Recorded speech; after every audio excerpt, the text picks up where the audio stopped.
Quando imaginamos o primeiro contato com vida alienígena, pensamos em invasão. Mas o que recebemos foi um contrato. Era 3h17 da madrugada em Greenwich, quando os céus se abriram, mas não em luz, não em som, não em fúria, foi em silêncio. Nave surgiu como uma estrutura translúcida, imóvel, suspensa sobre o Oceano Pacífico, gigantesca, mas discreta, sem motores, sem calor, sem qualquer sinal de ameaça. Ela não lançou sondas, não tentou pousar, não disparou um único feixe de energia. Apenas ficou ali, orbitando a Terra como quem aguarda educadamente ser recebido. Minutos depois, todas as telas do mundo se acenderam ao mesmo tempo. Celulares, computadores, outdoors, satélites, painéis holográficos, a mesma imagem, a mesma mensagem traduzida, automaticamente para cada idioma humano conhecido. Solicitação de contrato, coexistência interespécies, aguardando resposta. Não era uma pergunta, não era um aviso, era um gesto jurídico. No topo da mensagem, um nome, RH28, o emissário. No rodapé, um link para o documento completo, com 42 cláusulas redigidas em formato universal. Governos entraram em estado de alerta, mas não sabiam contra o quê. Não havia ameaça explícita, nem ultimato, apenas uma nave estacionada no céu e uma oferta. A humanidade foi colocada diante do maior paradoxo da sua história. Não precisávamos lutar, não precisávamos fugir, só precisávamos decidir, assinar ou não. E foi assim que o universo bateu à nossa porta. Não com armas, mas com advogados. Não havia ameaça no papel, mas havia algo ainda mais perigoso. Consequência, o documento era claro. 42 cláusulas, organizadas por tópicos, traduzidas automaticamente em linguagem jurídica internacional. Na capa, um título simples: Contrato de Coexistência e Reconhecimento Interespécies. A proposta era, à primeira vista, generosa. A nave não exigia submissão, não pretendia colonizar nem interferir diretamente nas dinâmicas culturais, mas pedia algo maior: soberania compartilhada. Cláusula 3. Autorização para a coleta não destrutiva de dados genéticos humanos, vegetais e animais. Cláusula 7. Direito de presença em áreas ambientais críticas para análise e orientação de preservação. Cláusula 12. Acesso não exclusivo a elementos minerais estratégicos, mediante negociação. Cláusula 19. Liberdade de mobilidade para representantes do emissariado em zonas civis. E a mais controversa, cláusula 27 menos imunidade diplomática total para os emissários durante sua permanência na Terra. O mundo congelou. Especialistas em direito internacional debateram por dias. Era ou não uma invasão disfarçada? Seria a Terra um território compartilhado agora? Estaríamos assinando nossa irrelevância diante de uma civilização superior? Mas havia outro lado, sem assinacínulos. Teríamos acesso a tecnologias que tornariam curáveis doenças até então fatais. Aprenderíamos sobre a física além da luz, sobre viagens interestelares, sobre biotecnologia e sustentabilidade cósmica. O contrato oferecia algo que nunca tivemos: um lugar na comunidade galáctica. Mas a que custo? Governos exigiram tempo, debates foram abertos, a população reagia com medo, esperança e raiva, porque não era apenas um documento, era um espelho.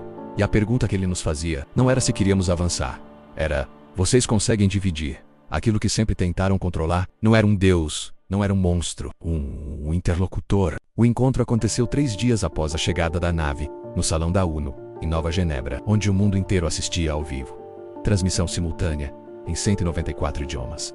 Governantes, cientistas, filósofos, religiosos, todos aguardavam a chegada do emissário.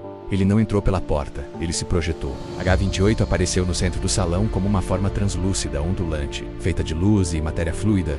Não tinha olhos, nem boca, mas quando falou, sua voz foi música matemática menos traduzida automaticamente para todas as línguas com a clareza de um discurso ensaiado. Eu sou RH28. Representa um coletivo de espécies cuja missão é prevenir conflitos futuros entre civilizações emergentes e as galácticas. Não viemos ensinar, não viemos dominar, viemos propor. El caminhava, ou melhor, deslizava menos entre os líderes humanos, sem tocar o chão. Seu corpo se adaptava ao ambiente, em cores, em temperatura, em frequência. Vibracional era como se Arat-28 fosse feito para não ofender, para ser aceito, para ser negociado. Ele apresentou as intenções por trás do contrato: evitar o erro histórico de contato forçado, impedir que espécies jovens se autodestruam ao descobrir que não estão sozinhas, oferecer convivência sob base de entendimento jurídico e ético.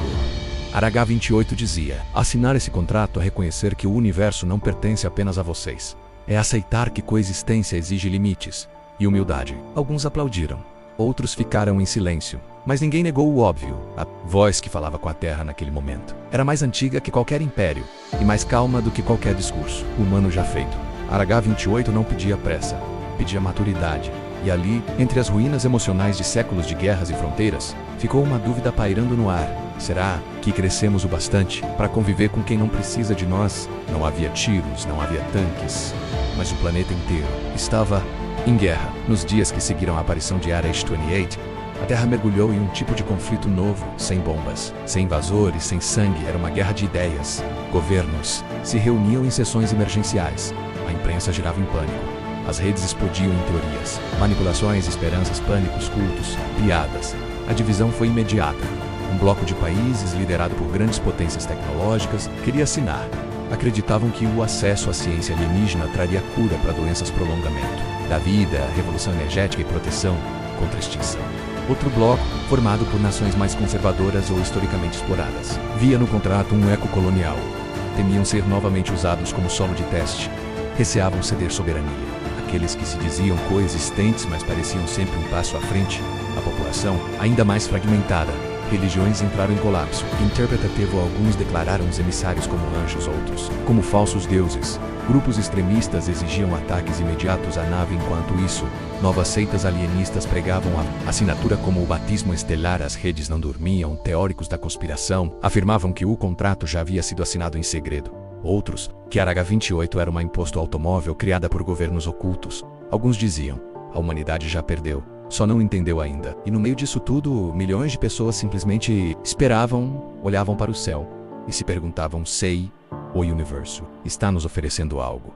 Porque parece tão perigoso aceitar. A humanidade não sabia o que fazer. Pela primeira vez, o inimigo não era externo, era a dúvida interna. Seremos capazes de dizer sim ao desconhecido? Ou só sabemos dizer sim a nós mesmos? Não era sobre poder, era sobre confiança. E confiança era o que menos tínhamos. Durante a terceira rodada de análises do contrato, uma equipe jurídica internacional encontrou o que parecia ser um verdadeiro ponto de ruptura. Cláusula 27. Imunidade diplomática total para todos os representantes do coletivo emissário em território terrestre. Nenhuma entidade humana poderá intervir, julgar, restringir ou punir suas ações durante sua permanência. A reação foi imediata. Imunidade total. Eles poderiam fazer o que quisessem. A cláusula gerou ondas de protestos. Milhares foram às ruas em cidades como São Paulo, Mumbai, Nova York, Cairo e Lagos. Especialistas compararam a cláusula com tratados coloniais do passado, quando impérios impunham sua presença em nome da ordem da cooperação.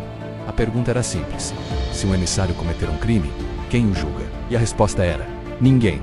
H-28 foi convocado para esclarecer. Sua resposta foi direta: nossa civilização BACSM interplanetária. Não assinamos acordos com quem teme o outro. Assinamos com quem entende que coexistência exigente. Mas isso não bastava para os humanos, porque para nós o perdão vem depois do julgamento, nunca antes. A cláusula 27 foi rotulada de a semente do domínio silencioso.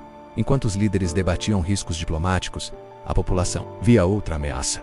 Eles querem viver entre nós, mas acima de nós, pela primeira vez desde o início do contato, o medo superou a curiosidade. A Terra hesitou. As vozes se dividiram em dois extremos.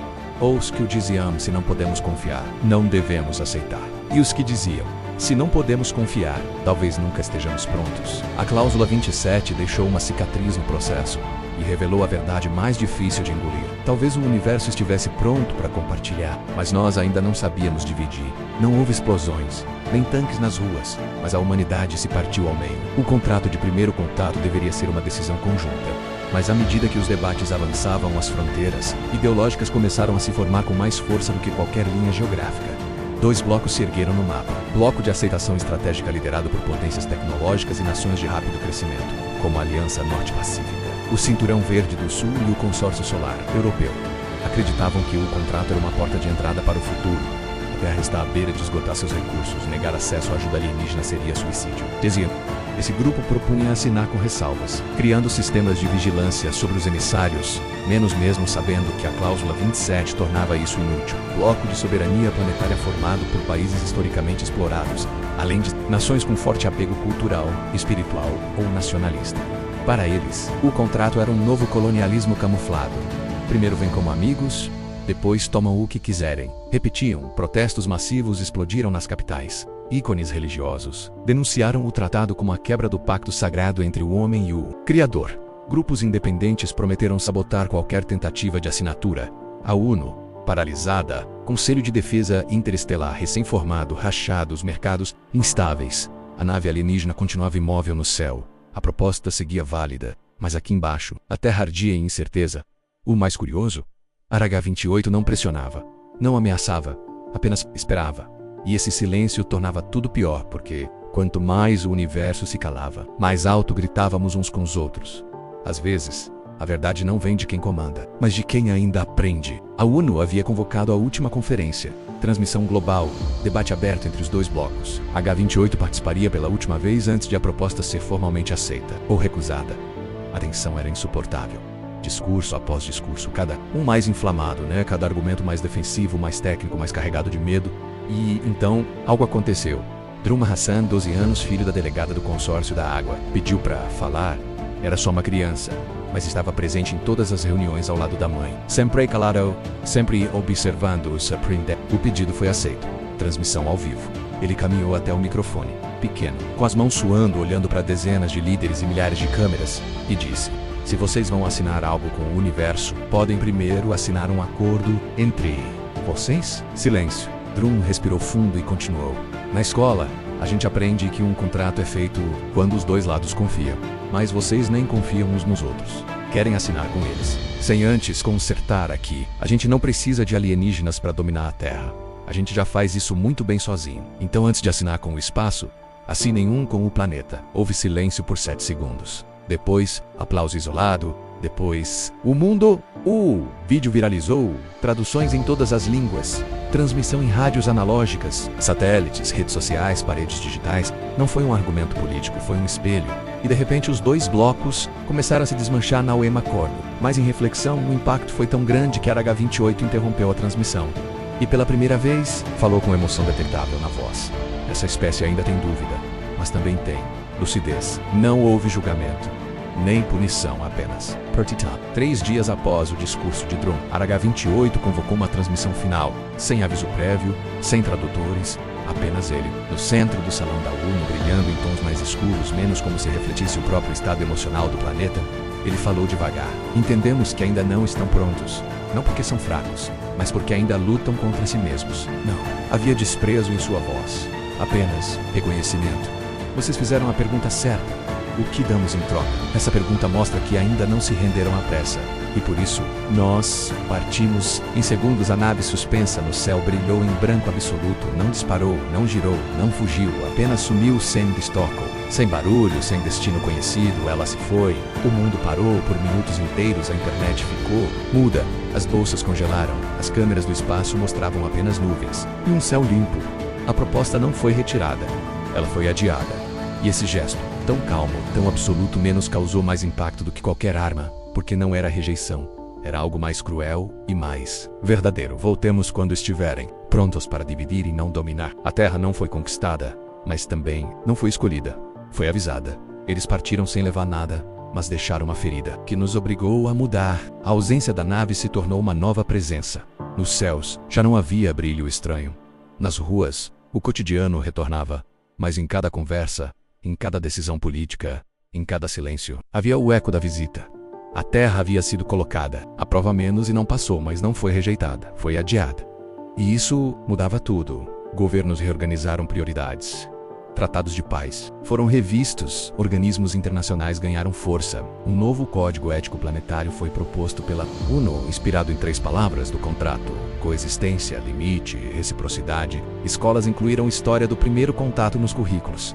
Religiões divergiram, mas algumas reformularam doutrinas. Novos movimentos surgiram, pregando um conceito inédito: preparar-se para merecer o universo. Drum Hassan, garoto do discurso, virou símbolo de uma geração, mas sua mãe sempre repetia: ele não salvou ninguém. Ele só lembrou que ainda temos tempo. E o mundo começou a fazer algo que há séculos havia esquecido: escutar. Escutar minorias, escutar cientistas, escutar uns aos outros, porque o universo não bateu à nossa porta para nos dominar. Ele bateu para ver se podíamos abrir juntos. E agora, mesmo sem a nave, sem o emissário, sem o contrato, a pergunta continuava no ar. Quando eles voltarem, estaremos prontos para responder? A visita passou, mas a dúvida ficou. Durante séculos, a humanidade fez uma única pergunta ao olhar para o céu: estamos sozinhos? Em 2174, essa pergunta foi respondida. E com ela veio uma nova que ninguém esperava: E se não estivermos prontos para a companhia? A nave partiu, o contrato sumiu. O emissário calou-se. Mas em bibliotecas, arquivos, murais digitais e na memória coletiva, o conteúdo da proposta ficou guardado, estudado, comentado, temido, admirado, mesmo que o contato tenha durado poucos dias, ele alterou séculos de pensamento humano. Porque agora sabemos que há algo lá fora, mas também sabemos que ser notado não é o mesmo que ser aceito. Humanidade segue, com mais cuidado, mais dúvida, mais humildade, menos ao menos, por enquanto. E enquanto telescópios vasculham o espaço esperando uma nova resposta, uma nova proposta, talvez a pergunta mais importante não seja mais se eles voltarão, mas sim, quando olharem para nós de novo, verão o que mudamos, ou o quanto ainda insistimos em ser os mesmos.